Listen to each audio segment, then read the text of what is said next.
प्रभु यीशु मसीह के नाम से एक बार फिर से मेरा आप लोगों को नमस्कार। आज की सुबह पुनः एक बार फिर से हम परमेश्वर की स्तुति आराधना करने के लिए इकट्ठा हुए हैं और ऑनलाइन माध्यम से हमारे सारे विश्वासियों के लिए वचन हम लोग YouTube के माध्यम से डालने के लिए प्रयासरत हैं। निश्चय परमेश्वर आपको आशीष देगा।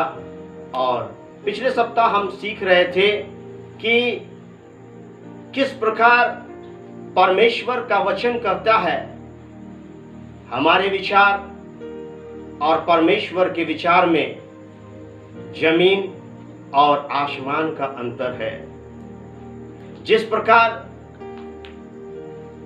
पृथ्वी और आसमान में अंतर है, उसी प्रकार हमारे विचार और परमेश्वर के विचार में भिन्नताएं हैं। हम कुछ और सोचते हैं और परमेश्वर हमारे लिए कुछ और सोचते हैं। और जिस प्रकार यशायाह नबी की किताब उसका 66 अध्याय 1 पद को जब हम पढ़ते हैं, उसमें लिखा है कि आकाश मेरा सिंहासन और पृथ्वी मेरे पांवों की चौकी है। यानी कि हमारा परमेश्वर विशाल परमेश्वर है, हमारा परमेश्वर महान परमेश्वर है।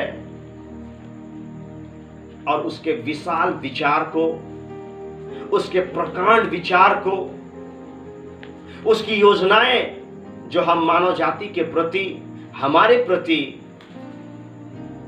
हैं, उसको हम इस छोटी सी बुद्धि से समझ नहीं पाएंगे। और जब हम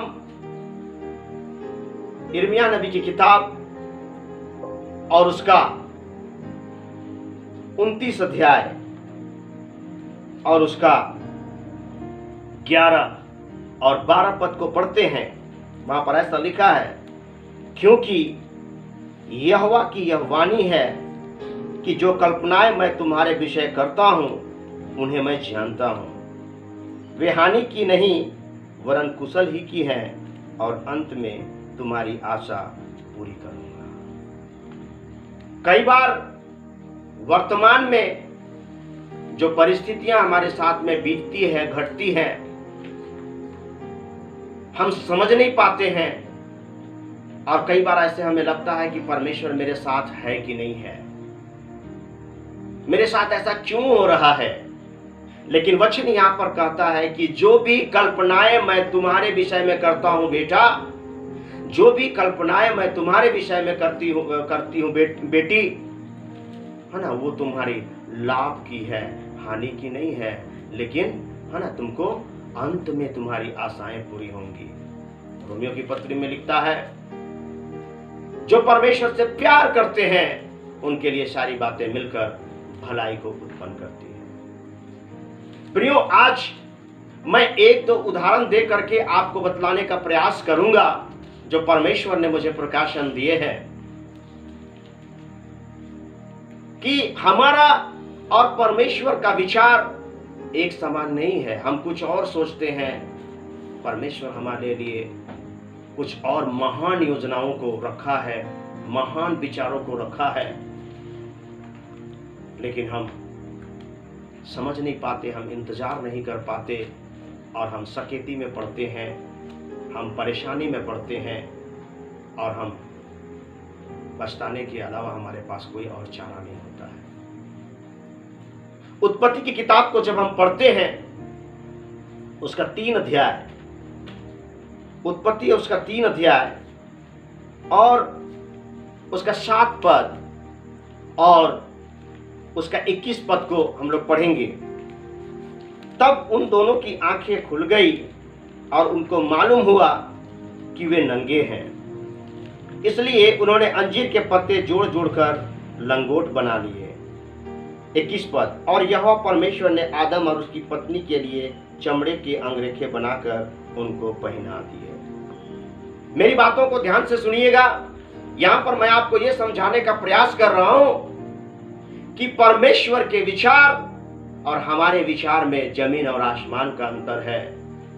और परमेश्वर हमारे लिए जो सोचता है, हमारे लिए जो योजना बनाता है, वो बेस्ट होता है, क्योंकि वचन कहता है जो कल्पनाएं मैं तुम्हारे विषय में करता हूं तुम्हारी हानि की नहीं परंतु तुम्हारे लाभ की है। यहां पर एदेन की वाटिका में आदम और हवा को सारी जिम्मेवारी दी गई परमेश्वर की ओर से, और उनको हिदायत दिया गया कि इस वाटिका के सारे फल को तुम खा सकते हो, लेकिन भले बुरे का ज्ञान का जो वृक्ष का फल है उसको ना तो छूना ना तो खाना। उनको सख्त हिदायत दिया गया था, लेकिन उसके बावजूद भी वे शैतान के द्वारा बहकाए गए और उन्होंने उस फल को खाया और अंततः वो पाप में गिर गए। मेरी बातों को ध्यान से सुनिएगा। और पाप में गिरने के बाद, परमेश्वर की आज्ञा को उल्लंघन करने के बाद, परमेश्वर की आज्ञा को तोड़ने के बाद यहां पर क्या दिखाया जाता है? उनको पता चलता है कि हम लोग नंगे हैं। उनको पता चलता है कि हम लोग नंगे हैं, और वो लोग आनन फानन में अपनी नंगाई को छिपाने के लिए, है ना, यहां पर हम देख रहे थे 7 पद में हम देख रहे थे, है ना, कि उन्होंने अपनी नंगाई को छिपाने के लिए पत्तों का सहारा लिया। पत्तों को, है ना, लंगोट बनाकर उन्होंने अपनी नंगाई को ढकने का प्रयास किया। 21 पद में हम क्या देखते हैं? उसके बाद परमेश्वर क्या किया? उनके लिए चमड़े का लंगोट बना करके, है ना, उनको पहनाया। यहां पर जब हम तुलना करते हैं परमेश्वर के विचार और मनुष्य के विचार, जमीन और आसमान का अंतर है। ये लोग आदम और हवा जो है क्षण भर का या थोड़ा समय का कहेंगे उपाय किया, है ना, जुगाड़ किया। हम लोग सब कोई जानते हैं कि पत्ता उनकी नंगाई को कितना देरी ढांप सकती थी। समय के उपरांत में पत्ते सूख जाते और वो धीरे धीरे स्वतः क्या हो जाते? उनके बदन से झड़ना शुरू हो जाते। जिस काम के लिए उन्होंने उसको ढका था वो काम नहीं होता। और मैं ऐसा भी सोचता हूं कि पत्तों का उन्होंने लंगोट बनाया था, वो वाटिका में थे, है ना, वो जंगल में थे, बारी में थे। मैं सोचता हूं कि बकरियां, गाय उनके पीछे पीछे होती और उसको जब तक वे लोग नहीं खाते, उनके शरीर से जब तक नहीं नोचते तब तक उनका पीछा नहीं छोड़ते, है ना। इन लोगों ने अपने शरीर को ढकने के लिए, अपने नंगाई तन को ढकने के लिए, मेरे प्रियो, है ना, थोड़ा समय का, है ना, कुछ समय का इन लोगों ने जुगाड़ किया अपनी समझ के अनुसार, और इनको बेस्ट लगा, इनको अच्छा लगा कि इतना अच्छा हम लोग जुगाड़ कर लिए। लेकिन परमेश्वर हमारे लिए दूर की सोचता है, परमेश्वर हमारे लिए बेस्ट सोचता है। और हम देखते हैं कि परमेश्वर ने उनके लिए, है ना, चमड़े का वस्त्र बना करके उनको पहनाया, जो कि दीर्घकालीन समय के लिए था, उनके तन को ढकने के लिए, उनकी नंगाई को छिपाने के लिए। प्रिय परमेश्वर के लोगों, कई बार हम परमेश्वर की आज्ञा, परमेश्वर की योजना को समझ नहीं पाते, हम इंतजार नहीं करते, हम हड़बड़ा जाते हैं, हम अपने समझ से, अपने विचार से, अपने जीवन के लिए, अपने परिवार के लिए हम जुगाड़ भिड़ा लेते हैं। अपने जी को संतुष्ट लगने लायक, अपने मन को संतुष्ट लगने लायक हम अपने समझ के अनुसार तुरंत हम कुछ योजना को बना लेते हैं, प्लान कर लेते हैं, काम कर बैठते हैं, जो हमें लगता है कि ये मेरे लिए बेस्ट है। लेकिन याद रखिए, परमेश्वर हमारे लिए कुछ और सोचता है। जो कल्पनाएं मैं तुम्हारे विषय में करता हूं वो तुम्हारी हानि की नहीं बल्कि लाभ की है, वचन कहता है, लेकिन अंत में तुम्हारी आशा पूरी हो। हम हड़बड़ा सा जाते हैं मेरे प्रियो, हम समय का इंतजार नहीं करते हैं। कई बार निर्णयों को लेने में, कई बार, है ना, कई चीजों को कहेंगे विचार करने में, है ना, हम किन्हीं किन्हीं का सलाह ले लेते हैं, हम अपने छोटा समझ का हम सहारा लेते हैं, लेकिन परमेश्वर के महान प्रकांड विचार का हम इंतजार नहीं करते, जबकि वो हमारे लिए जो कुछ भी योजना बनाते हैं वो हमारे लाभ की बनाते हैं, हमारे हानि की नहीं बनाते। यहाँ पर आदम और हव्वा जब ये लोग पत्ते का लंगोट बनाए होंगे, ये लोग सोचे होंगे कि हम लोग कितना बुद्धिमान हैं, हम लोगों ने तो जुगाड़ कर लिया है ना, हम लोगों को परमेश्वर से क्या लेना देना। उन लोगों ने परमेश्वर से नहीं पूछा कि ऐसा हो गया प्रभु, अब हम लोग क्या करें, हम लोगों को मार्गदर्शन दीजिए, हम लोगों की अगुवाई कीजिए, नहीं, है ना। उन लोगों ने अपना बुद्धि का सहारा लिया, परमेश्वर से पूछना नहीं चाहा, परमेश्वर का, है ना, इंतजार नहीं किया उसके उत्तर का, उसके प्रति उत्तर का, अपने से वो लोग काम किया। लेकिन क्या किया वो लोग, क्या हासिल किया, क्षण भंगुर का, थोड़े समय का, कुछ समय का ही वो लोग जुगाड़ कर पाया, लेकिन परमेश्वर उनके लिए, है ना, दीर्घकालीन संतुष्टि, दीर्घकालीन उपाय, दीर्घकालीन जुगाड़ उनके लिए किया। मैं परमेश्वर के यशायाह नबी के किताब में हम लोग पढ़ते हैं, जब हमें समझ में नहीं आता है कि हमें बाएं जाना है, दाहिने जाना है ना, उस समय जब हम परमेश्वर पर आश्रित होते हैं, पीछे से आवाज आती है, मार्ग यही है, इस पर चलो। हमारे जीवन के हर छोटे से छोटे और बड़े से बड़े हर एक निर्णय, हर एक फैसले, हर एक योजनाओं में हमें परमेश्वर का बाट जोड़ना जरूरी है। चाहे वो पढ़ाई का मामला हो, बिजनेस का मामला हो, है ना, पारिवारिक कुछ निर्णय लेने की बात हो, कैरियर की बात हो, लाइफ पार्टनर की बात हो, जीवन साथी, जीवन संगनी की बात हो, हमें परमेश्वर की बाट जोड़ने की जरूरत है, क्योंकि हम क्षणभंगुर के लिए हम अपने समझ का सहारा लेते हैं। सांसारिक शांति, है ना, मौज मस्ती के लिए हम विभिन्न चीजों को चुनते हैं, लेकिन वो हमें कितना देरी का शांति देता है ना। कई लोग शांति के लिए नशा का सेवन करते हैं, कई लोग शांति के लिए कई चीज़ों को अपनाते हैं, लेकिन वो क्षणभंगुर का होता है, हमेशा के लिए नहीं होता। लेकिन परमेश्वर बोलता है कि मैं तुम्हें अपनी शांति दिए जाता हूँ, और परमेश्वर की शांति, परमेश्वर का जुगाड़, परमेश्वर का कहेंगे उपाय, है ना, हमारे लिए हमेशा हमेशा के लिए होता है, क्षणभंगुर के लिए नहीं होता है, थोड़े समय के लिए नहीं होता है। यहाँ पर आदम और हव्वा ने अपने लिए उपाय किया अपनी समझ के अनुसार, लेकिन वो कितना समय का था, कितना कारगर था, लेकिन परमेश्वर उनके लिए जो उपाय किया वो दीर्घकालीन था।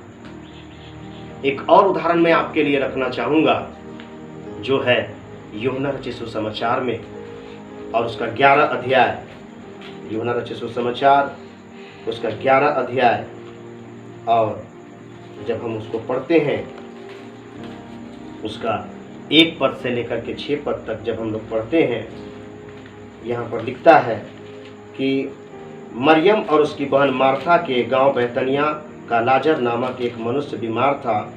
वह वही मरियम थी जिसने प्रभु पर इत्र डालकर उसके पांवों को अपने बालों से पोंछा था। इसी का भाई लाजर बीमार था, अतः उसकी बहनों ने उसे कहला भेजा, है प्रभु देख, जिससे तू प्रीति रखता है वह बीमार है। यह सुनकर यीशु ने कहा, यह बीमारी मृत्यु की नहीं परंतु परमेश्वर की महिमा के लिए है, कि उसके द्वारा परमेश्वर के पुत्र की महिमा हो।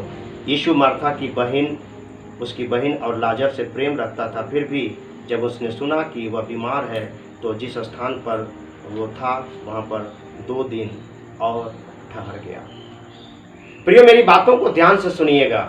यहाँ पर लाजर के बारे में हमें बतलाया गया है, और वो बीमार है, और प्रभु यीशु मसीह को खबर भेजा गया वचन के अनुसार, है ना।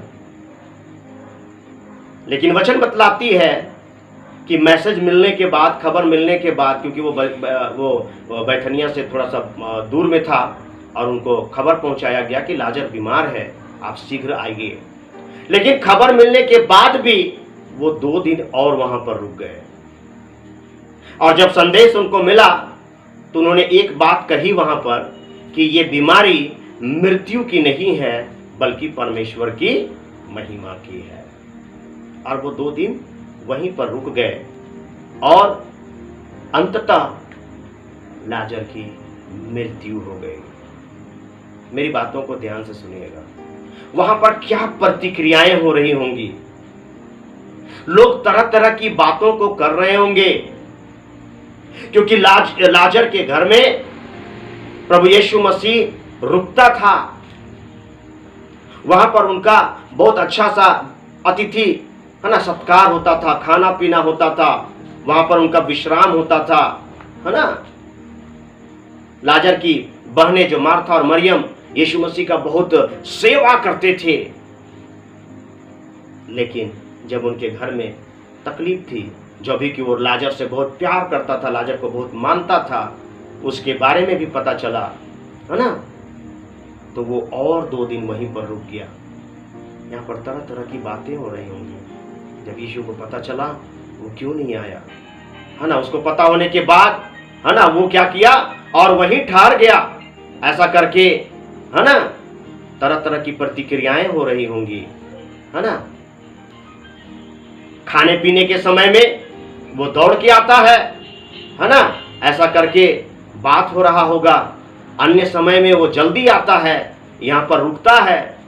अभी जब हमारे घर में परिस्थिति है वो नहीं आया, जबकि मैसेज जैसे उसको मिला उसको तुरंत आना चाहिए था, हर काम को छोड़ करके आना चाहिए था, लेकिन वो नहीं आया। तरह तरह की प्रतिक्रियाएं हो रही होंगी पूरे गांव में, है ना। लोग उन लोग को ताना मारते होंगे, बहुत यीशु यीशु कहते हो, कहाँ है तुम्हारा यीशु, तो लोग बुलाया फिर भी नहीं आया। आज हम लोग सेवकाई में जब पाए जाते हैं मेरे प्रियो,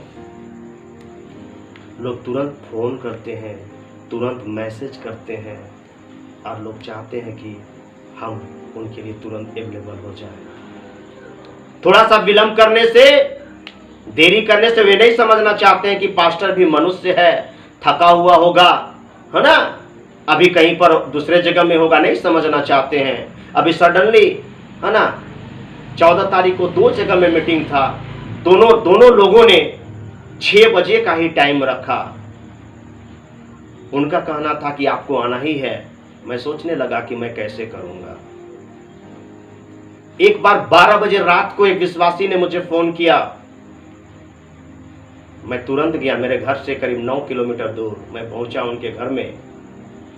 दूसरा रविवार को वो भाई गवाही बोलता है कि मैं ट्राई कर रहा था, मैंने कई पास्टर लोगों को फोन किया था, कई लोगों का मोबाइल स्विच ऑफ आया, कई लोगों ने फोन नहीं उठाया, कई लोगों ने कहा कि मैं फोन पर ही प्रार्थना कर देता हूं, मैं अभी नहीं आ सकता। लेकिन ये पास्टर है कि इन्होंने तुरंत फोन उठाया और मेरे पास तुरंत पहुंचे भी।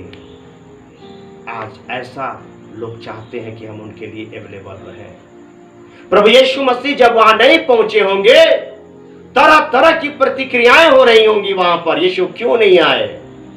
यीशु को आना चाहिए था यहां पर, लेकिन वो 2 दिन और वहां पर रुक गए। और जब वो आए, है ना, जब हम 20 और 21 पद को जब हम पढ़ते हैं, यहां पर लिखता है, जब मार्था ने यीशु के आने का समाचार सुना तो उससे भेंट करने को गई, परंतु मरियम घर में बैठी रही। मार्था ने यीशु से कहा, हे प्रभु, तू यहाँ होता तो मेरा भाई कदापि ना मरता। लाजर की मृत्यु के बाद जब प्रभु यीशु मसीह उनके घर पर आते हैं, तब हम वहां पर क्या देखते हैं कि मार्था यीशु मसीह को बड़ी रुआंसे शब्द में, या तो रोते हुए बिलखते हुए बोलती है कि अगर तू आता ना प्रभु तो मेरा भाई नहीं मरता, है ना। सब कुछ खत्म हो गया, जिससे तू प्यार करता था वो खत्म हो गया, वो मर गया। उसके बाद आगे जब हम पढ़ते हैं मेरे प्रियो, मैं आपको बतलाना चाहता हूँ। 38 से लेकर के 44 पद तक मैं आपके लिए पढ़ देना चाहूँगा। यीशु मन में फिर बहुत ही उदास होकर कब्र पर गया। वह एक गुफा थी और एक पत्थर उस पर रखा था। यीशु ने कहा, पत्थर हटाओ।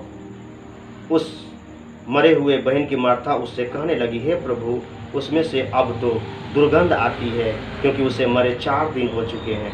यीशु ने उससे कहा, क्या मैं तुझसे नहीं कहा था कि यदि तू विश्वास करेगी तो परमेश्वर की महिमा को देखेगी। तब उन्होंने उस पत्थर को हटाया। यीशु ने आंखें उठाकर कहा, हे पिता, मैं तेरा धन्यवाद करता हूँ कि तूने मेरी सुन ली है। मैं जानता था कि तू सदा मेरी सुनता है, परंतु जो भीड़ आसपास खड़ी है उनके कारण मैंने यह कहा, जिससे कि वे विश्वास करें कि तूने मुझे भेजा है।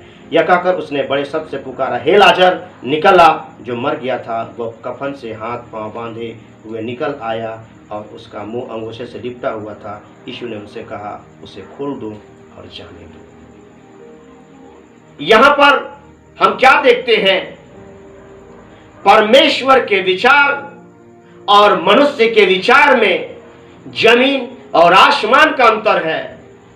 प्रभु यीशु मसीह जब लाजर की बीमारी को सुन करके नहीं आया, लोग तरह तरह की बातों को किए होंगे। वो दो दिन वहां पर और रुक गया, लेकिन 2 दिन के बाद वो आए, उनके घर में भी आए। वो नहीं सोचे कि क्या प्रतिक्रिया होगा, लोग क्या बोलेंगे मेरे बारे में। वो उनके घर में भी आए, उन लोग को सांत्वना भी दिए। उसके बाद कब्र में भी गए, और कब्र में जब गए उन्होंने कहा, कब्र का पत्थर हटाओ। तो वहां पर फिर मार्था कहने लगी, हे प्रभु, उसको मरे 4 दिन हो गए हैं, अब तो दुर्गंध आ रही है, अब क्या हो सकता है? यीशु मसीह पहले कहा था, यह बीमारी मृत्यु की नहीं है, परमेश्वर की महिमा की है। जो कल्पनाएं मैं तुम्हारे विषय में करता हूं वो तुम्हारी हानि की नहीं, परंतु तुम्हारे लाभ की है, परमेश्वर का वचन करता है। ध्यान से सुनिएगा मेरे प्रियो, वो पत्थर को हटाने के लिए बोला। उस समय भी लोग कुड़कुड़ा रहे होंगे, जिस समय जरूरत था वो समय आया नहीं, अभी क्या करवा रहा है? कब्र जगह आकर के बिना मतलब का काम करवा रहा है। बहुत सारी बातें वहां पर हो रही होंगी, लेकिन वो विरोधाभास का बिना परवाह किए हुए पत्थर को हटवाया, परमेश्वर से प्रार्थना किया। और हम वहां पर देखते हैं यीशु मसीह ने कहा, हे लाजर, तू बाहर आ। और परमेश्वर का अद्भुत चमत्कार को हम देखते हैं मेरे प्रियो, है ना। 3 दिन का मरा हुआ लाजर, जिसके शरीर से दुर्गंध आना शुरू हो गया था, जिसका शरीर सड़ना शुरू हो गया था, प्रभु यीशु मसीह जो महान परमेश्वर है, विशाल परमेश्वर है। मैं बतलाने का प्रयास कर रहा था कि आकाश उसका सिंहासन और पृथ्वी उसके पांव की चौकी है। वो प्रकांड परमेश्वर है। हम अपने छोटे से दिमाग से, हम अपने छोटी सी बुद्धि से उसकी योजना को, उसकी कल्पना को, उसके विचार को हम समझ नहीं सकते हैं। वो महान परमेश्वर मरे हुए लाजर को आवाज देता है, हे लाजर, बाहर निकल आ। और लाजर कब्र में से उठ करके बाहर आता है। पूरा लोग देखते हैं, आश्चर्यचकित हो जाते हैं मेरे प्रियो, और वो कफन से लपेटा हुआ है। और यीशु मसीह वहां पर बोलते हैं, इसके कफन को खोल दो, और लाजर जी उठता है। प्रियो, मेरी बातों को ध्यान से सुनने का प्रयास कीजिएगा। मैं ये बतलाने का प्रयास कर रहा हूं, परमेश्वर का विचार, उसकी योजना जो हमारे प्रति होती है, उसको हमें समझने की जरूरत है। कई बार कुछ घटनाएं घटती है, हम निराश हो जाते हैं, हम परमेश्वर को कोसते हैं। कई लोग बोलते हैं, अरे ये लोग तो प्रार्थना वाला, ऐसा कैसे हुआ? वो महान परमेश्वर है, उसके विचार को हम समझ नहीं पाएंगे। हो सकता है वो परिस्थिति हमें और भी कष्ट देता, हो सकता है हमारा और भी पैसा खर्चा होता, हो सकता है हम और भी परेशानी में पड़ते, बहुत सारी बातें, लेकिन परमेश्वर समाधान करता है। परमेश्वर समाधान करता है। यहां पर जिस समय लाजर बीमार था, यीशु मसीह को खबर भेजा गया, वो अगर तुरंत आता, हो सकता है लाजर को फीवर था, हो सकता है लाजर के बॉडी में पेन था, हो सकता है कि स्वाइन फ्लू था, कुछ छोटा बीमारी था। यीशु आते, लाजर को छूते, है ना, लाजर चंगा होता। लेकिन क्या होता? हाँ, तो बुखार ना ठीक हुआ था, कहाँ, वो तो ऐसे ही ठीक हो गया होगा, वो भींग उंग गया होगा, खाने पीने में कुछ उल्टा सीधा खाया होगा, सर्दी खांसी हुआ होगा, आश्चर्य कर्म का वो यीशु का चंगा किया, ऐसा बात करते लोग।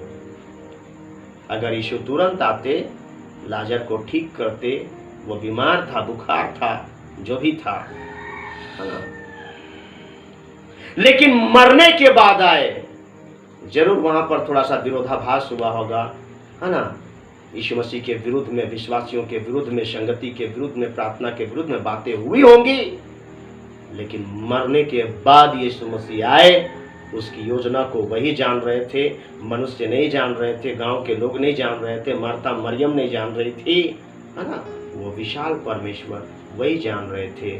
और इसीलिए उन्होंने कहा था, ये बीमारी मृत्यु की नहीं बल्कि परमेश्वर की महिमा की है। मार्था मरियम नहीं समझे थे उस समय यीशु क्या करना चाह रहे। लाजर भी नहीं समझा होगा, वो भी बोल रहा होगा, मेरा इतना हालत खराब है और मेरा प्रभु नहीं आ रहा है।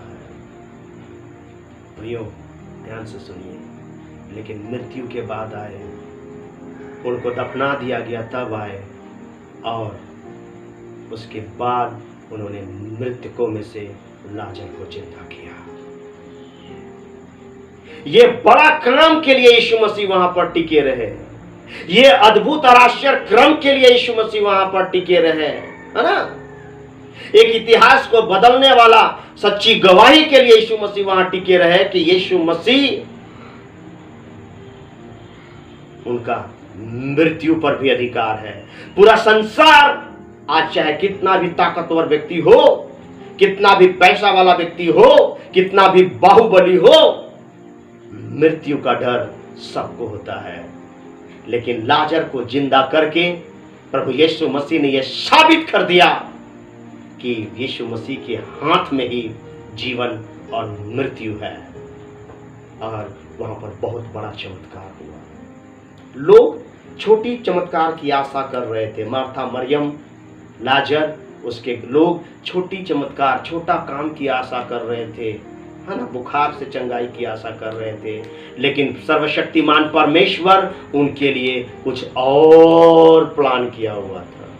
वो लोग इंतजार नहीं किए, वो लोग हाँ क्या क्या बोलने लगे कि प्रभु तू अगर यही यहाँ होता तो ये नहीं मरता, चल प्रभु चल, तेरा प्रिय दास जिससे तू बहुत प्यार करता है वो बीमार है, तू चल। लेकिन यीशु नहीं आए।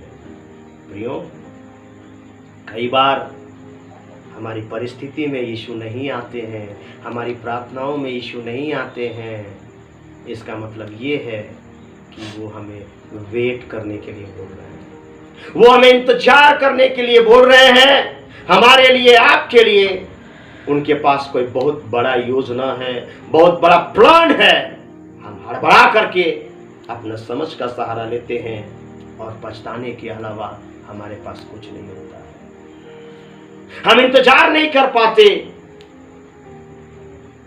हम अपना जुगाड़ कर लेते हैं, आदम और हव्वा के जैसा, जो क्षण भंगुर का होता है, थोड़े समय का होता है और टिकाऊ भी नहीं होता है। जो शांति मैं तुम्हें दिए जाता हूं, जैसा संसार देता है वैसा नहीं, मैं तुम्हें अपनी शांति दिए जाता हूं। मेरे प्रियो, अपने समझ के अनुसार का शांति, अपने समझ के अनुसार का जुगाड़, अपने समझ के अनुसार का उपाय क्षण भर का होगा या उतना कारगर नहीं होगा, लेकिन परमेश्वर जो हमारे लिए उपाय करते हैं, परमेश्वर जो हमारे लिए योजना बनाते हैं, परमेश्वर जो हमारे लिए जुगाड़ करते हैं, वो मेरे प्रियो, है ना, दीर्घकालीन का होता है और हमारे समझ से परे होता है।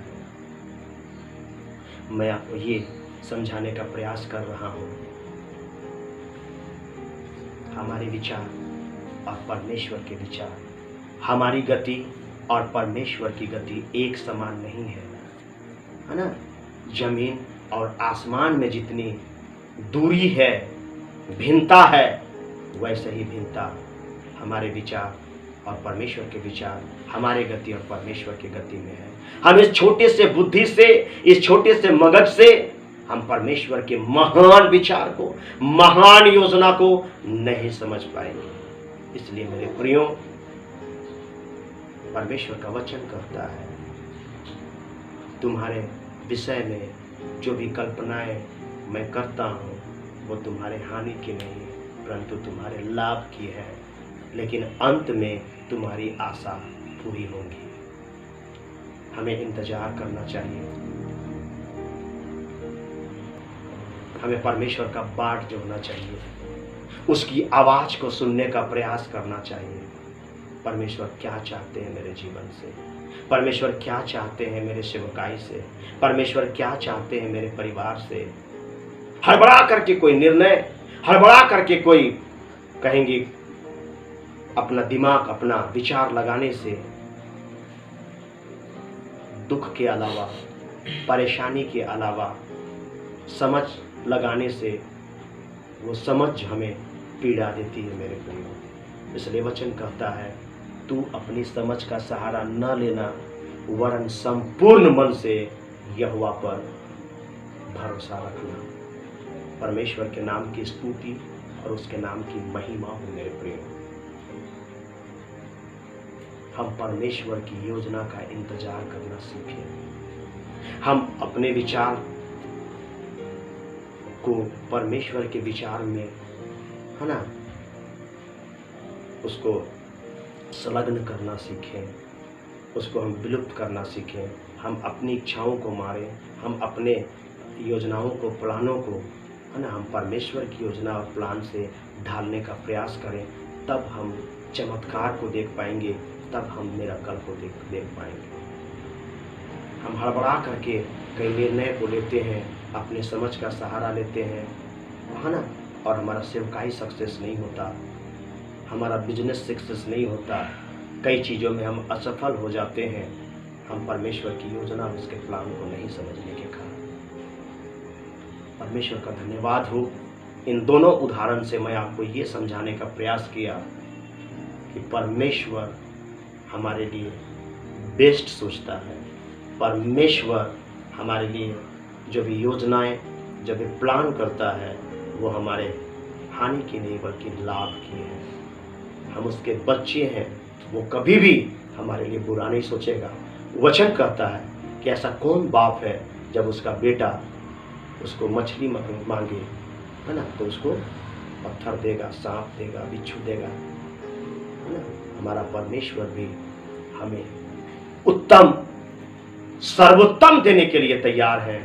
आइए हम उसकी योजना, उसकी मर्जी, उसके विचार को समझने के लिए अपने जीवन को समर्पित करें। इंतजार करना सीखें, वेट करना सीखें और उसकी आवाज़ को सुनने के लिए हम तत्पर रहें। परमेश्वर इन वचनों के द्वारा हम सबों को आशीष दे। धन्यवाद।